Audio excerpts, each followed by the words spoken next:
It's my great privilege to welcome you all here, sort of again, as to use Yamini's phrase, old and new friends, to welcome the distinguished panelists who will speak in the panel discussion that follows.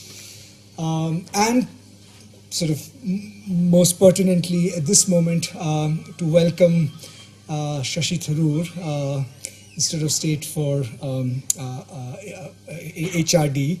He needs no introduction, and I won't spend any time giving one, except to say there was one line I heard about him which I thought was an absolutely wonderful introduction, which was, he's the minister with 1 million eloquent words and 1 million Twitter followers. I think that's about sort of the combination is absolutely amazing. I also want to sort of congratulate Yamini and the Accountability Initiative and their partners, Pratap and Rukmini, for yet again doing an extraordinary job. Administration and government is never about ends. It's only about means. And the only ends that matter in administration are loose ends. This exercise, the PAISA report, is one attempt to sort of untangle some of those loose ends on the input side of the process. There's, of course, a much larger debate to be had about what actual outcomes are and how we move from thinking about processes to pedagogy. That'll be the subject of some of the discussion that we have later on. But I'm really, really delighted, and we feel privileged that Shashi Tharoor has agreed to launch the PAISA report. Big congratulations to the PAISA team. This is the 4th PAISA, and this is also the 8th year of ASER. For the last 8 years, we've been focusing on outcomes, and I think the introduction of where the money comes from was a very useful addition to the whole process of doing ASER. In case there's anybody in the room who doesn't know how it's done, I'm going to take 2 minutes to just lay out how it's done. Every year, every rural district in India is covered as part of this PAISA and ASER survey.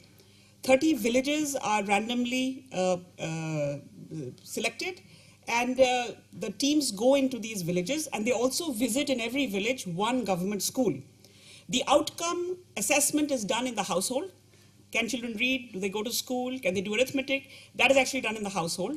But we think as ordinary citizens of India, it's also important to visit the school to see what the school is like and how it is functioning.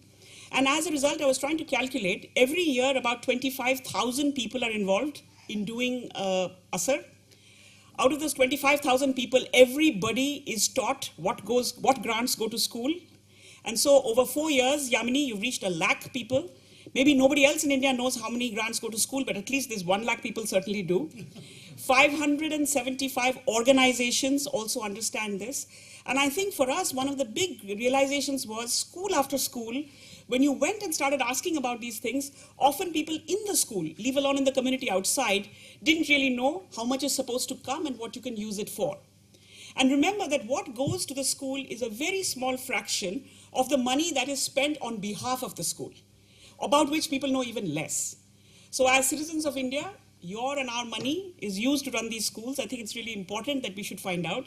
And an effort like PAISA, I think, is a very good first step in really engaging with what happens to our money and does it lead to the outcomes that we want to lead it to. About 1.5 years ago, Yamini and some of us had the opportunity to spend what seemed like a lifetime, but it was only 5 days, with the district education officers of Bihar. And we did a simple exercise where in groups of 4 or 5, we visited schools. And the task in the schools was to think about the right to education, think about the type of stuff that ASER does, to think about the kind of things that PAISA does. But from district education officers, the group of them visit a school, visit the village, visit the most backward tola in the village, talk to people, and come back and tell us that if they had to plan for this school, the right to education says that every school needs to have a school development plan. And who better to think about the plan than the highest officer of the district? So they were supposed to come back and actually present to us, to the rest of the group, how, what exactly should this school do? What are the top priorities? If you came back to that school a year later, what do you think could be done in that time? what could be achieved at the local level and what could be achieved from the system. Now, each of these officers have 25 years of experience. So 100 years of experience was going to these schools.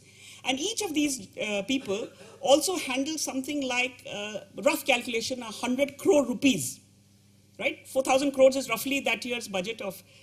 And one of the most astounding things that we all faced together was faced with an individual school in which you spent a whole day. The plans that came out, it was very difficult even for experienced people to think about what is the top priority, what can be done at the local level, and what requires help from top.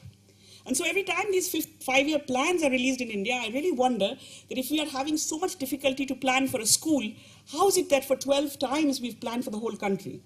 And hence, the link between the planning, the prioritizing, deciding what are the things that are needed, the allocations, I think everything that PAISA stands for, we are at a very fundamental level, and whether you're in the government or you're outside, the money is ours. So the government spends the money on our behalf. It is really important for us to engage to try to figure some things out. So I'll stop here because PAISA will tell us a lot about what we know, at least about the small amount that went. But I think we are at the beginning of a very long journey. If we really want to take our school plans seriously, it is important for citizens to get involved. Thanks.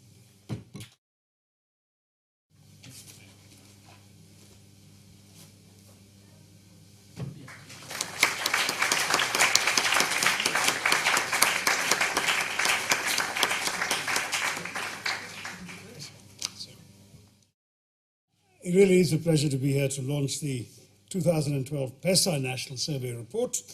I was scribbling down with Yamini a minute ago what PAISA stood for, and it struck me that maybe the time should come when it gives way to RUPEE, Reaching Underserved People for Educational Excellence, because that outcome is what we need to focus on. It's in this context that PAISA's work becomes most relevant, because the report's key contribution, it seems to me, is in studying the extent to which such decentralization and autonomy measures have been effective.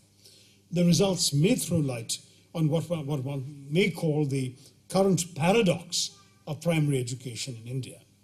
What's that paradox? Well, our elementary education budget has doubled since 2007-2008, from 68,853 crores then to 147,059 crores in 2012-13. In this last fiscal year, the average allocation per student in our government elementary schools was 11,509 rupees. So we're not being sort of chindi chors on educational expenditure when it comes to government schooling at the elementary level. Now, the PAISA exercise is located within this larger debate on outlays to outcomes.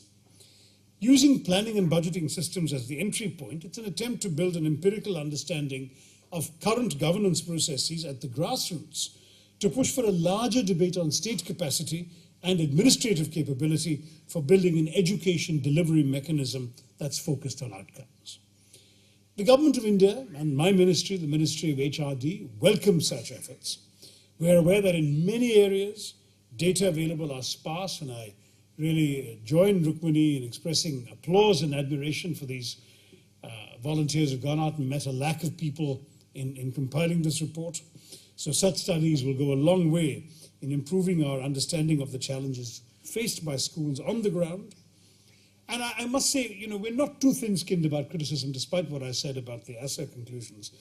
Constructive criticism backed by empirical data, in my view, provide valuable feedback on policy initiatives undertaken by the government, and that's what accountability, which is a hallmark of democratic governance, is all about. Now, this doesn't mean we agree on every finding. On the current report that I've just been pleased to release, the ministry has noted a number of nuances where we would differ with respect from the authors. For instance, one of the criticisms is that funds allocated to the states reach schools only in the second quarter of each financial year. The fact is that these funds are released to states as grants as soon as the central budget is made available for dispersal. But given the processing involved, this usually takes till the month of May. The transfer of these funds by the states to districts, blocks, and schools thus cannot possibly practically be completed any sooner than the second quarter.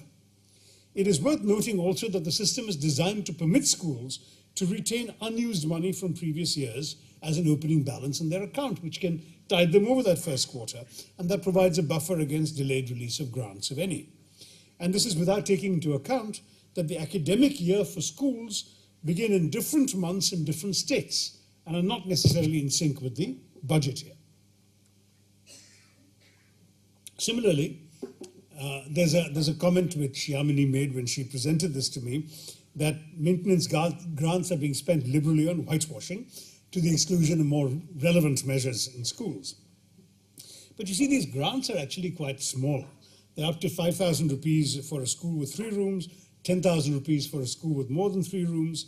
So they're meant to be spent on minor repairs like whitewashing and so on, as per the requirements of the school as perceived by the SMC. So the SMC gets to decide if they want to whitewash the school or not.